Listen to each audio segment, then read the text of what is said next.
me just say, with regard to the matter I know you're all concerned about the unfolding presidential election, I've sent out a statement on Twitter this morning that I think you've all gotten, and beyond that, I don't have anything to say on that particular subject. What we do want to focus on today, and we picked the Kentucky History Museum because we're talking about the recent history of the Republican Party in this state. It's been a dramatic transformation. Just to give you a sense of what it looked like in 1984, there were 10 Republicans in the state Senate and 28 Democrats. Next year, in the state Senate, there will be 30 Republicans and 8 Democrats. In the state House in 1984, there were 23 Republicans and 77 Democrats. Next year, there'll be 75 Republicans and 25 Democrats. I was chairman of something called the Republican County Judges Association. We had 28. They're now 75. So I think it's pretty obvious that this growth has gone on for a fairly lengthy period of time, but it is a dramatically different state than what it was back then. I think we've got on the sheet that we gave you also the registration figures back in 1984 and what they are today. Just a slight difference, and always registration is the last thing to change. People change their voting behavior far before they change their actual registration. And we've tried to pick different intervals here to give you a sense of how the registration is picked up dramatically at various points. I also wanted to comment on a couple of things that were personally pleasing to me. I think you all have heard me say on a number of occasions I've been unhappy with the trend recently across America with regard to college graduates and women. So I was particularly pleased in my race to get 57% of the female vote. Actually, I got a higher percentage of the female vote than of male. And also college-educated people in the suburbs, largely across the country, we've seen a decline in support for Republicans. I was certainly happy to see 58% of college graduates in Kentucky voted for me last Tuesday, and 60% of college graduated women voted for me last Tuesday. So I think that does indicate that the effort to appeal to women voters and to college graduates is a correctable problem that we've had the last few years. I think we can get better at that. And Speaker Osborne will certainly mention that we did better in the suburbs in our two toughest counties, Jefferson and Fayette. Jason Nemeth got reelected. Ken Fleming won his seat back in Jefferson County, and I think we kept the Stan Lee seat, right, in Fayette. So that's an indication that even in the two toughest counties for Republicans these days, it is possible to appeal to suburban voters. One word on the national scene, and that's about all I'm going to have to say about that. I did think the unemployment figure this morning of 6.9% is a stunning indication of a dramatic comeback of the economy. That coupled with the gross domestic product growth in the third quarter indicates that our economy is really moving to get back on its feet. That, I think, clearly ought to affect what size of any rescue package we additionally do. I do think we need another one, but I think it reinforces the argument that I've been making the last few months that something smaller, rather than throwing another $3 trillion at this issue, is more appropriate, with it highly targeted toward things that are directly related to the coronavirus, which we all know is not going away until we get a vaccine. With that, I want to turn to Speaker Osborne because I think the figures from Tuesday night are simply stunning, and I want to congratulate you on an election far beyond anything I ever anticipated observing. Well, thank you, Leader. It certainly was a stunning night, and it was a historic night. And it started with you years ago. You're the one that had the vision that we could take the majority in the House years ago, and we appreciate all of your efforts on that. It really was an historic night for House Republicans. It appears that we will have 75 members when we come into session in January, which will be certainly the largest number of House Republicans we've ever had, and it'll be the largest majority that any party has had since 1984 when the leader took office. I think that what is particularly gratifying to us, those of us that have invested so much in both policy and politics, is the incredible geographic diversity under which we picked up seats. As the leader alluded to, certainly the enthusiasm and the excitement generated by the top of the ticket was incredibly beneficial in the rural parts of the state. But this was, we got wins in many areas where the headwinds were against us. We retained every single seat and protected every single incumbent. We protected 4 incumbents in Jefferson County, picked up a seat in Jefferson County. We picked up, we held a seat. Probably the number one target that they had was the 45th district in Fayette County. We've held that seat, plus added a seat that does contain a portion of Fayette County, Woodford County, and Franklin County with Dan Pfister. It was great to see that the people of Kentucky reverse some trends that we've seen over the past couple of cycles, and solidified our majority even in suburban areas. I believe now that House Republicans now have more seats that include portions of Jefferson and Fayette County than the House Democrats have in the entirety of the rest of the state, east of 75 and west of 65. So it was quite an accomplishment, and one that certainly we could have imagined, but did not necessarily anticipate, but are certainly gratified by it. And with that, the guy that even has a little bit bigger margin than we have, President Stivers. Thank you, David and Senator McConnell. It was a good night and for Republicans, but I want to specifically speak about a couple of things. First of all, I wasn't here in '84. I came in '96, and it was Senator McConnell who was quite the leader for us at the state level. And I don't know if he recalls this, but at one point in time we had a special election that we didn't know if it would be really close or not, because then Governor Stivers was appointing people to benches to try to take us out of the mix. And I actually got Senator McConnell in the bathroom one morning while he was shaving to make sure that we could get some help, and he came to our aid, and really that was one of the big trending races that helped us keep the trajectory we are on now, that finishes, as history will write today, or on Tuesday, where we now have picked up 30 seats in the Senate.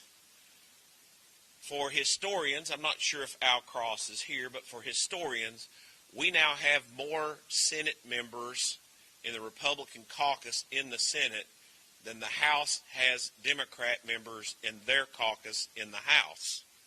Think about that. Senator McConnell also said something that, look at this economy. Well, look at our economy and how it's coming back. And how this all ties in together is when you look at the change in the House a few years ago, the fact that the Senate has been what it has been since 2000, following directions and my agreement with Senator McConnell that we need to be targeted about what we do, our economy is coming back very strong right now in the state of Kentucky. And the reason, in my opinion, that is is because what we did in 2016 in changing the economic dynamics and all the things that you saw with the critical investment that took place over the last 3 years prior to this new administration. That's the difference that this change has made over the last 30 years in changing the way the state goes forward to where those demographics, Senator McConnell, you talked about voting for you, are now consistently and regularly voting for Republicans across the board in this state. Last, I cannot, saying that one comment about how it has worked, I cannot say enough for David Osborne and his group of how we've been able to talk, discuss, communicate between ourselves for the last 3 years to effectuate and pass these policies. We truly hope that that type of communication we're having will extend over into the executive branch, and he will come to the table to have further discussions with us, or at least start discussing with us, what we can do to continue to move this state forward. Because it is clear to me, I think it's clear to everybody up here, that you just look at the map, you look at the returns, you look at the numbers, the state wants to go in a direction that we want to move it in. Senator? Thanks. We're happy to throw it open. Well, I have talked about it. I sent out a tweet this morning that covers my thoughts about the national situation, if that's what you were about to ask.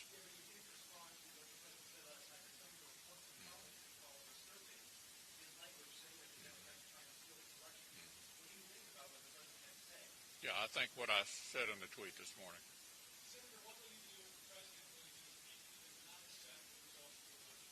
I'm not going to answer any hypotheticals about where we go from here. I think this is ultimately going to be decided exactly what I said in my tweet. You're going to have contests. You're going to have court decisions. That's how we settle these kinds of disputes in this country. Look, I've already covered the subject. I told you I sent out a tweet this morning which covers my view of where we are.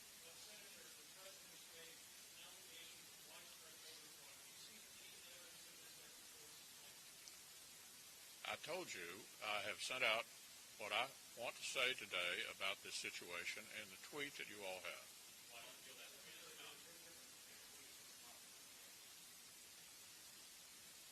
I understand that. I've said what I intend to say about it.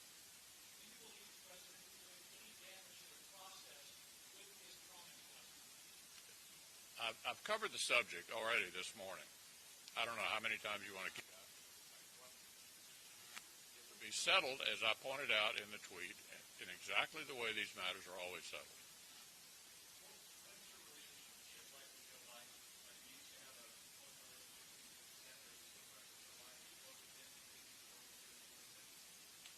Well, I'm not going to answer a hypothetical about what it might look like. I'm not certain I'm the majority leader yet. As you all may have noticed, that will be determined in Georgia on January the 6th. And so it makes a big difference whether you're the majority leader or the minority leader, even if you end up in a 50-50 situation. We were there at 50-50 in 2000, and it was uncertain because we hadn't been equally divided in the Senate since something in the 1880s. So Senator Lott, who was the majority leader at the time, and Senator Daschle, who were the Democratic leader at the time, got together and decided to set a precedent for what do you do when you end up in a tie. And it made a lot of sense how they settled it. The vice president breaks the tie. At that particular occasion, Dick Cheney was the vice president, so Daschle became Lott became the majority leader and Daschle the minority leader. So it makes a big difference who wins the 2 seats in Georgia. If the Democrats were to win the 2 seats, Chuck Schumer would be the majority leader, and the significance of that job, as we've discussed before, is the majority leader gets to decide what the agenda is, what you're going to do, what you're not going to do. So this is not yet decided in this overwhelmingly close national election. We had a very good day. Most pundits thought we were going to lose the Senate, but we have not yet actually secured the majority. That'll be determined in Georgia. where we will have 2 runoffs on January the 6th. I'm sorry? I do, yeah. Oh, I talk to him all the time. Yeah, I generally don't report my conversation with the president, but as you know, he's on the phone a lot and we talk frequently.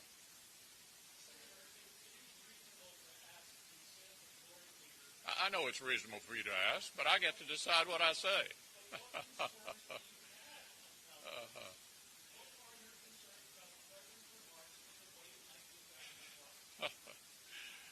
Anybody else got a question related to what we were? I've already explained it. It won't make any difference how many times you ask. I've already given you my answer. Yeah, I say to Americans, take a look at what I had to say this morning.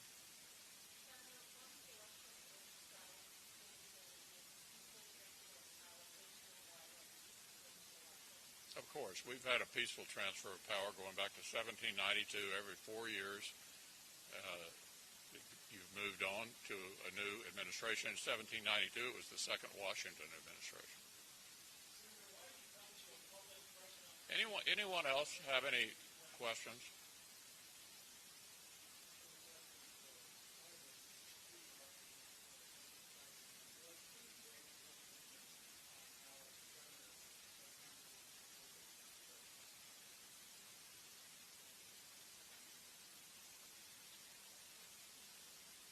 I'm not sure that I would call it a referendum.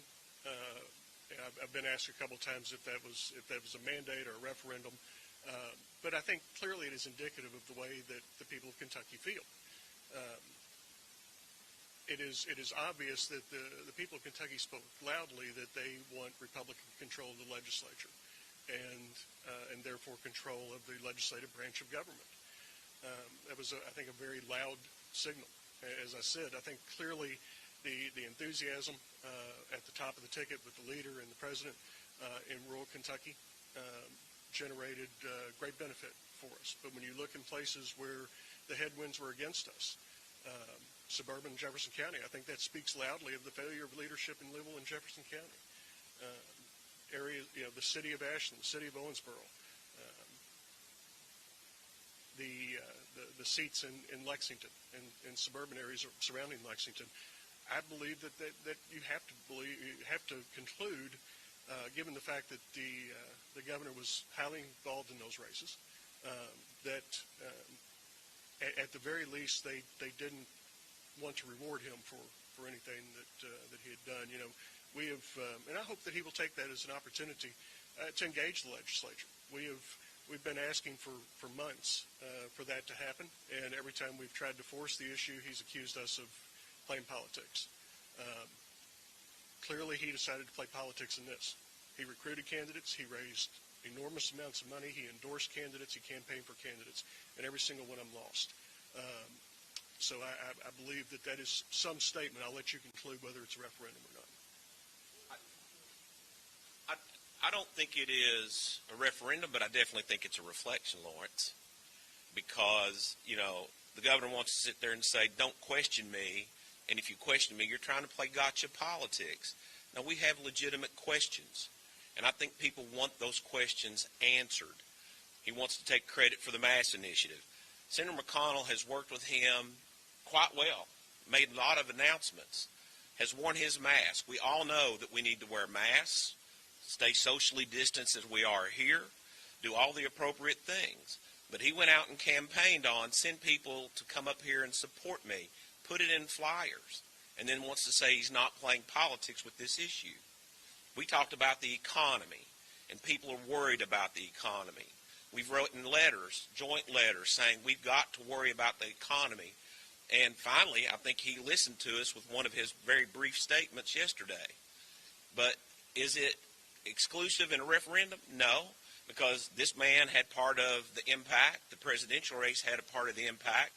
But the numbers in and of themselves tell you what the public thinks when the governor sits there and disparages the legislature in front of you saying, you think I want to work with them? Well, the public spoke pretty loudly. 75% of the House is Republican, 80% of the Senate is Republican.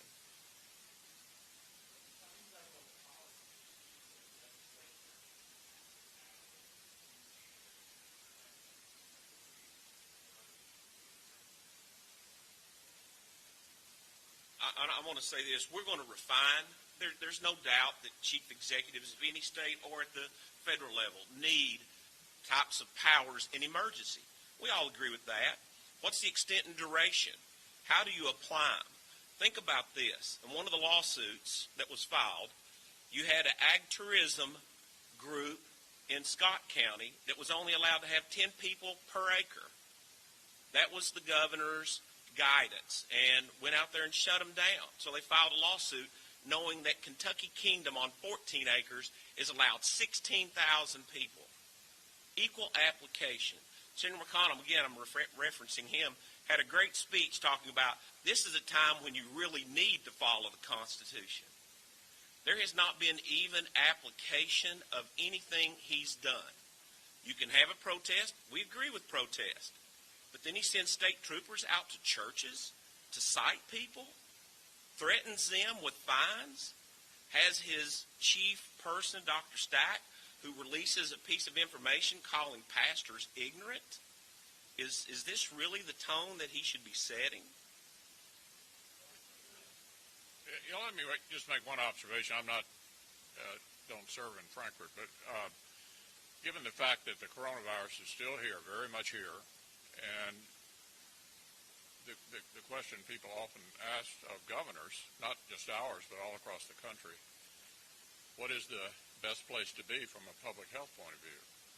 Well, I think it's noteworthy that one thing that Donald Trump and Anthony Fauci agree on is that we can't shut the economy down again.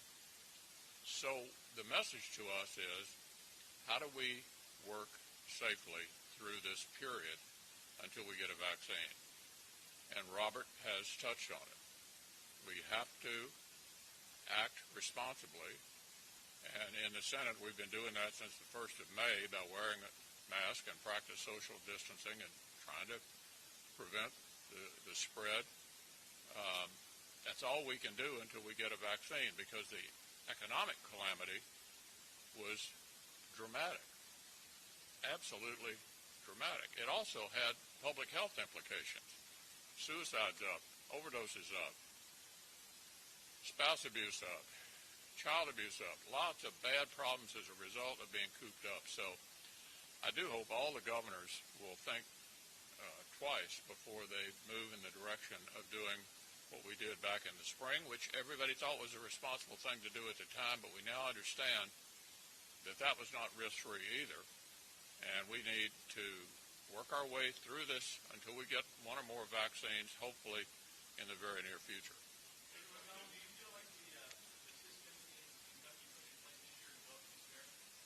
I'd rather let these guys comment on the Kentucky situation. I was making a broad comment about going back to anything close to what we did in the spring. Seems to me to have, in retrospect, been counterproductive, and I think that's what Dr. Fauci now thinks too, because, as I said, he and the president actually agreed we shouldn't shut the economy down again. I don't know if you guys want to.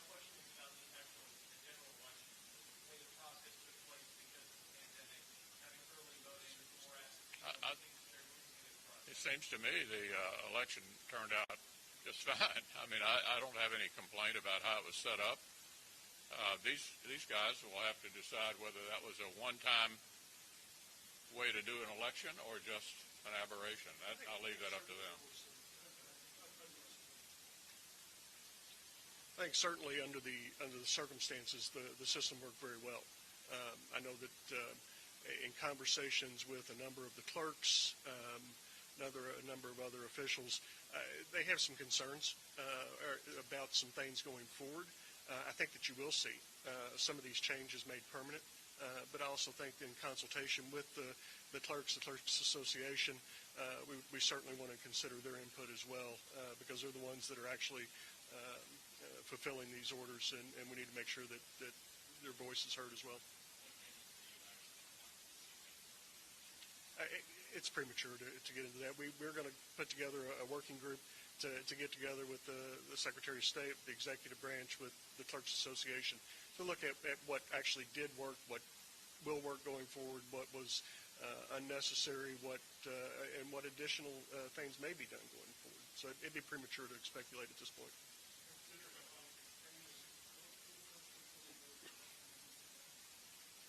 I think some degree of early voting is certainly something that we will consider, yes. Okay, thanks a lot.